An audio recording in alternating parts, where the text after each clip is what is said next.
안녕하세요. 스토리텔러 김경식입니다. 그날 군대 이야기에 오신 것을 진심으로 환영합니다. 안녕하세요. 마리아입니다.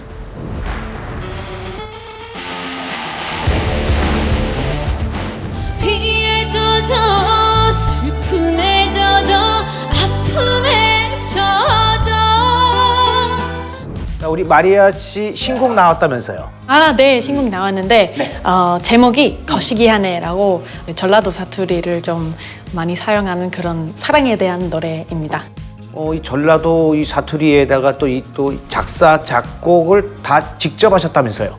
네, 이 거시기하네라는 표현을 듣고 너무 어디든 써도 되는 것에 그렇죠. 신기하고 사랑에 대한 표현할 수 있지 않을까 해서 네. 한 소절만 들려주세요. 아따 참말로 거시기하네 거시기하네 내 맘을 모르는 사람. 아이, 좋아요. 네, 많이 들어주세요. 네, 응원하겠습니다. 안녕하세요. 스토리텔러 강아랑입니다. 그날 군대 이야기 오신 걸 환영합니다. 초대해 주셔서 감사합니다. 개그맨 박경호입니다.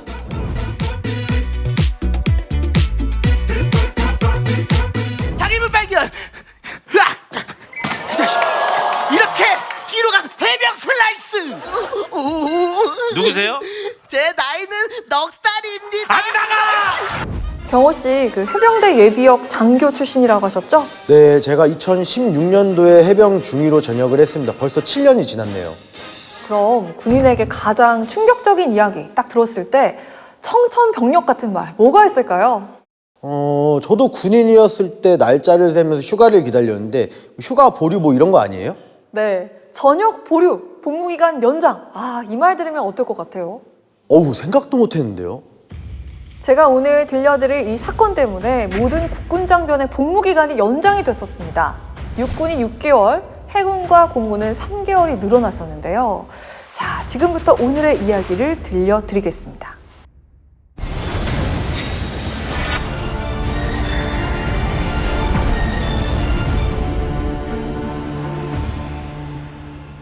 (1968년 1월 21일) 저녁 9시 40분 서울 성북구 구평동에 있는 버스 종점입니다.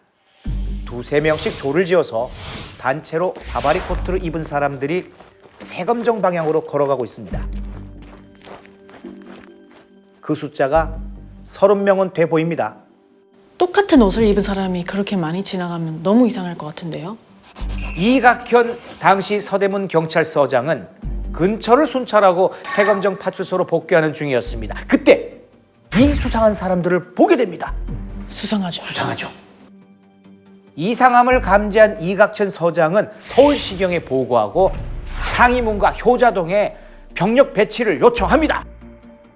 보고를 받은 서울시경국장은 군병력 지원을 협조하도록 하고 경찰 기동대와 종로경찰서장에게 출동하라는 지시를 내리는데요. 그 경찰의 촉이 발동됐네요. 성북구 구평동 버스 종점부터 창의문까지 검문 없이 쭉 걸어온 이들은 과학수사연구소 앞에 설치된 임시 검문소에서 종로경찰서 형사 2명과 만나게 됩니다. 박태한, 정종수 형사가 이들에게 누구냐고 묻자 육군 방첩대원이라고 대답을 하는데요. 형사들이 신분증을 보여달라고 하자 부대에 두고 왔다면서 의심스러우면 본부로 따라오라고 합니다. 이때 박태한 형사는 그들이 입은 외투 속에서 반짝이는 무언가를 보게 되는데요. 뭐가 있어요? 총이었습니다. 박태한 형사는 그들의 정체를 눈치챕니다. 정체가 뭐예요? 공비였습니다. 그런데 형사는 단 2명, 공비는 31명이었습니다. 머릿수도 밀리고 무장도 제대로 하지 못했기 때문에 두 형사는 공비들에게 말을 걸면서 시간을 끕니다. 최규식 종로경찰서 서장은 상황을 파악하기 위해서 지프차에 경찰 3명을 태우고 현장으로 이동하는데요. 차원중학교 뒤에서 공비들과 마주칩니다. 너희들은 누구냐? 이번에도 같은 대답을 합니다. 나는 종로경찰서장이다. 내 허락 없이 못 간다. 최 서장이 권총을 뽑아들면서 말했습니다. 그런데 그 공비들 바바리 코트 속에 뭐가 있었죠? 총이요, 총. 최 서장이 공비의 옷자락을 잡은 그 순간 공비가 기관단총을 꺼내서 최 서장을 쐈습니다. 두두두두두. 가슴에 총을 맞은 최 서장은 끝까지 청와대를 사수하라 라는 말을 남기고 그 자리에서 전사했습니다. 공비들의 목적지는 청와대였습니다.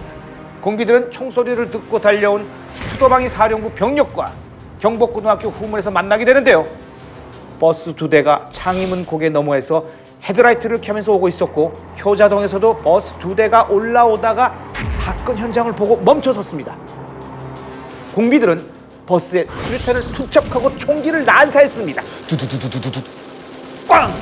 수류탄이 폭발하면서 버스에 있던 청운 중학생 1명, 회사원 1명이 사망하고 버스 운전사가 부상을 당했습니다.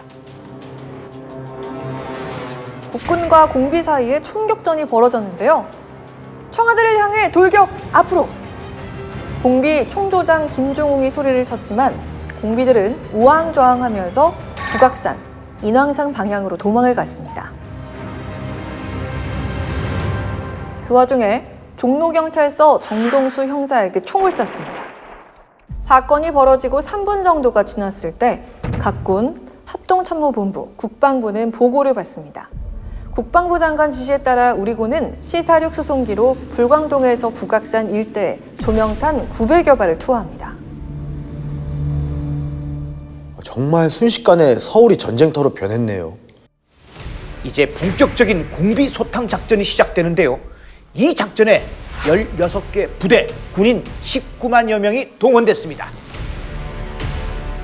공비 중 한 명은 판잣집 지붕을 타고 도망가다가 네 번째 지붕이 푹 꺼지는 바람에 어느 부부가 자고 있던 방으로 떨어졌습니다.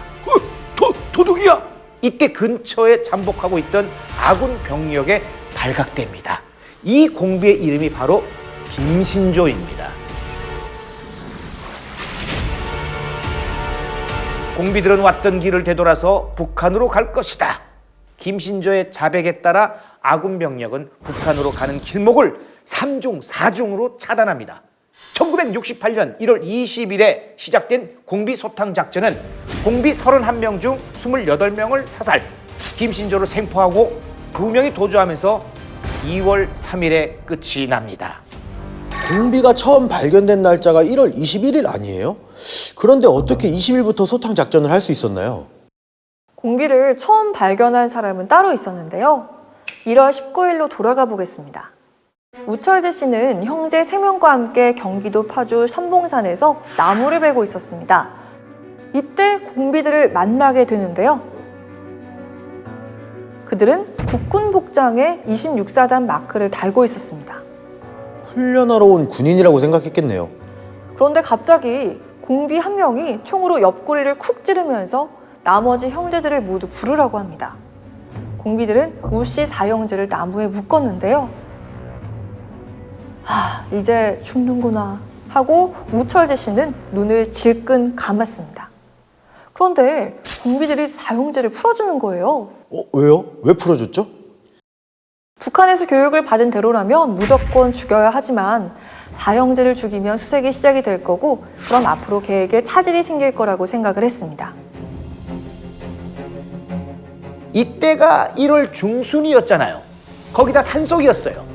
죽이면 땅을 파서 묻어야 하는데 땅이 꽝꽝 얼어서 팔 수가 없었던 거죠. 그래서 공비들은 우씨 사형제를 회유하기 시작하는데요. 우리는 미국의 억압을 받는 남조선 인민들을 해방시키러 온 인민군 선발대다. 이렇게 추운데 나무나 베면서 고생하지 말고 북한으로 가자라고 합니다. 북한으로 가자고요? 68년도에는 통일이 된다. 우리를 지원해라. 자, 공비들은 공산당 입당 원서를 내밀면서 서명을 강요했고요. 신고하면 가족을 몰살시키고 마을 사람들까지 다 죽이겠다는 협박을 합니다. 그러더니 사형제를 일렬로 쭉 세워서 한 명씩 악수를 하고 집으로 보내요. 사형제는 산에서 내려오자마자 어디 가겠어요? 파주 경찰서에 신고를 합니다. 자, 여기에 공비들이 우씨 사형제들에게 물어본 것들이 있어요. 자,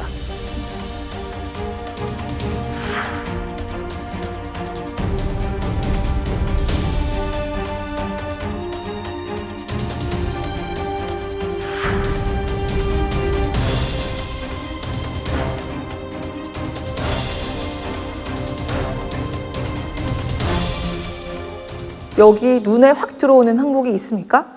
청와대로 가는 길을 알려달라는 질문이 제일 먼저 들어오는데요. 이들의 목적은 청와대를 습격해 대한민국 대통령을 암살하는 것이었습니다. 정체는 북한 최정예 특수부대, 민족보위성 정찰국 소속 124 군부대입니다. 죽음을 각오하고 임무를 할 수 있는 대한민국의 가족이나 연고가 없는 사람만 선발했다고 합니다. 1968년 1월 21일에 발생한 이 사건은 121 청와대 기습 사건입니다. 이 사건은 아주 철저하게 계획된 건데요. 자, 이 자료를 보면 이해가 될 거예요.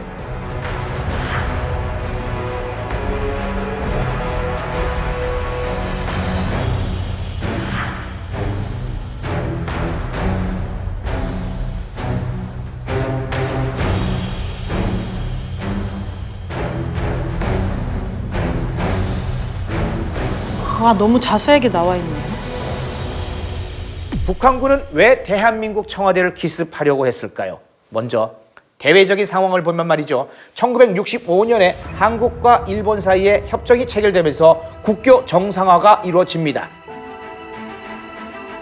자, 이렇게 한국, 미국, 일본의 삼각 공조 체제가 만들어지면서 북한에 대항할 수 있는 세력이 구축됩니다. 또 이때 베트남 전쟁이 시작되는데요. 미국은 많은 병력을 베트남에 파병합니다. 북한은 이러한 상황을 지켜보면서 한반도에 대한 미국의 관심이 베트남으로 옮겨갔다고 생각했습니다. 기회는 이때다 했겠네요. 맞습니다. 그럼 우리나라 상황은 어땠을까요? 1960년에 4.19 혁명, 5.16 군사정변이 있었고 한일 협정 체결을 반대하는 시위가 많이 일어났죠. 우리 사회가 상당히 혼란스러웠던 그런 시기였는데요. 북한 입장에선 조금만 선동을 하면 대한민국 정부를 전복시킬 수 있는 아주 절호의 기회라고 생각을 한 거죠.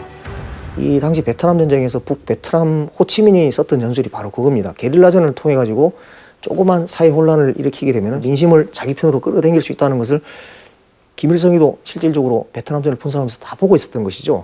그래서 남한의 상황이 혼란된 상황에서 어떤 무장공비라든지 게릴라 침투시킴으로 해가지고 더 혼란을 부추기면서 결국은 남한 정부를 전복시킬 수 있는 아주 호기로 봤다, 이렇게 볼 수 있겠습니다. 이 사건은 북한이 그동안 시도했던 침투와는 전혀 다른 형태의 도발이었습니다. 그 목표도 아무도 생각하지 못했던 청와대를 택했습니다. 규모 면에서도 당시 전례가 없었던 31명의 대규모 무장공비를 침투시켰습니다. 이 사건으로 국군에 많은 변화가 있었어요. 자, 먼저 아까 이야기했듯이 군복무 기간이 늘어났습니다. 육군은 6개월이 늘어나서 3년, 해군과 공군은 3개월 늘어서 3년 3개월을 복무했습니다. 또 60년대 초까지는 지금처럼 이중 철조망이 아니라 나뭇가지나 통나무를 잘라서 울타리처럼 엮어놨는데, 이 사건으로 국군이 담당하는 전 지역에 철조망이 만들어졌습니다. 또 1968년 4월 1일 내고장 내 직장은 우리가 지킨다 라는 모토 아래 향토 예비군이 창설되죠. 전력 증강 측면에서도 이제 여러 가지 또 영향이 있는데요. 당시 이제 미국과 협조를 해서 한국군 현대화 5개년 계획이 이제 본격적으로 추진되게 됩니다. 이에 따라 가지고 여러 가지 새로운 장비들이 들어오게 되는데 APC 장갑차라든지 M38 전차라든지 또 해군에서는 DD 구축함이라든지 호위함이 이렇게 들어오게 되고 공군에서는 팬텀기가 이렇게 도입되게 됩니다. 아울러서 또 주목할 것이 당시에 이제 주 병기들이 M1, M2 소총이었는데 그걸 사건을 계기로 해가지고 한국에 M16 공장을 짓게 됩니다. 그래서 이제 한국에서도 이 생산이 되게 된다. 뭐 이런 어떤 변화가 있었다, 이렇게 볼 수 있겠습니다. 이외에도 간첩 식별을 위해서 주민등록증이 생깁니다. 자, 오늘 이야기를 듣고 어떤 생각이 드셨어요? 당시로선 북한이 그전에 없었던 새로운 방식으로 기습을 한 거잖아요. 한순간도 경계를 늦추면 안 되겠다는 생각이 들었습니다. 우리는 이 사건을 통해서 북한이 체제를 유지하고 대남 적화 통일을 달성하기 위해선 무슨 짓이든 할 수 있다는 사실을 알 수 있었습니다. 북한은 대남 적화 통일을 목표로 6.25 전쟁을 일으켰고 정전협정 체결 이후에도 무려 3,000여 회가 넘는 도발을 자행해왔습니다. 북한은 여전히 1인 독재 체제를 유지하고 대남 적화 통일 전략도 바꾸지 않았습니다. 북한은 여전히 천안함 피격 사건, 연평도 포격전과 같은 도발을 저지르고 핵과 미사일을 내세워 우리 안보를 심각하게 위협하고 있습니다.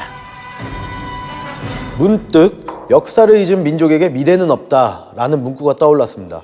오늘 이야기를 교훈 삼아서 대한민국 국민으로서 북한군 도발에 대해 경각심을 갖고 있지 않겠습니다.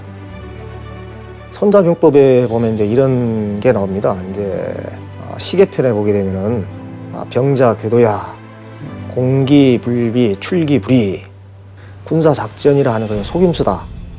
적이 방비하지 않은 곳을 공격을 하고 적이 의도하지 않은 곳을 타격하라. 이런 말이거든요. 시기적으로 동기였고 청와대가 기습 타격 목표가 될 것이라 아무 생각 안 했고 일요일날 누가 들어올 것이냐고 아무도 생각 안 했잖아요. 이게 바로 북한군이 노렸던 어떤 기습의 효과였습니다. 평화체계 정착이 안 된 상태이기 때문에 언제든지 북한은 우리의 심장부를 다시 노릴 수 있는 그런 목표를 가지고 있다. 그들의 기본 목표는 남북한 적화 통일이거든요. 그래서 이제 그 목표가 지금 변하지 않고 있습니다. 항시라도 방심을 하면 안 되겠다. 적의 어떤 이 동태를 파악함에 있어서 적의 진정한 의도가 무엇인가? 적이 혹시 속임수를 쓰고 있지 않은가?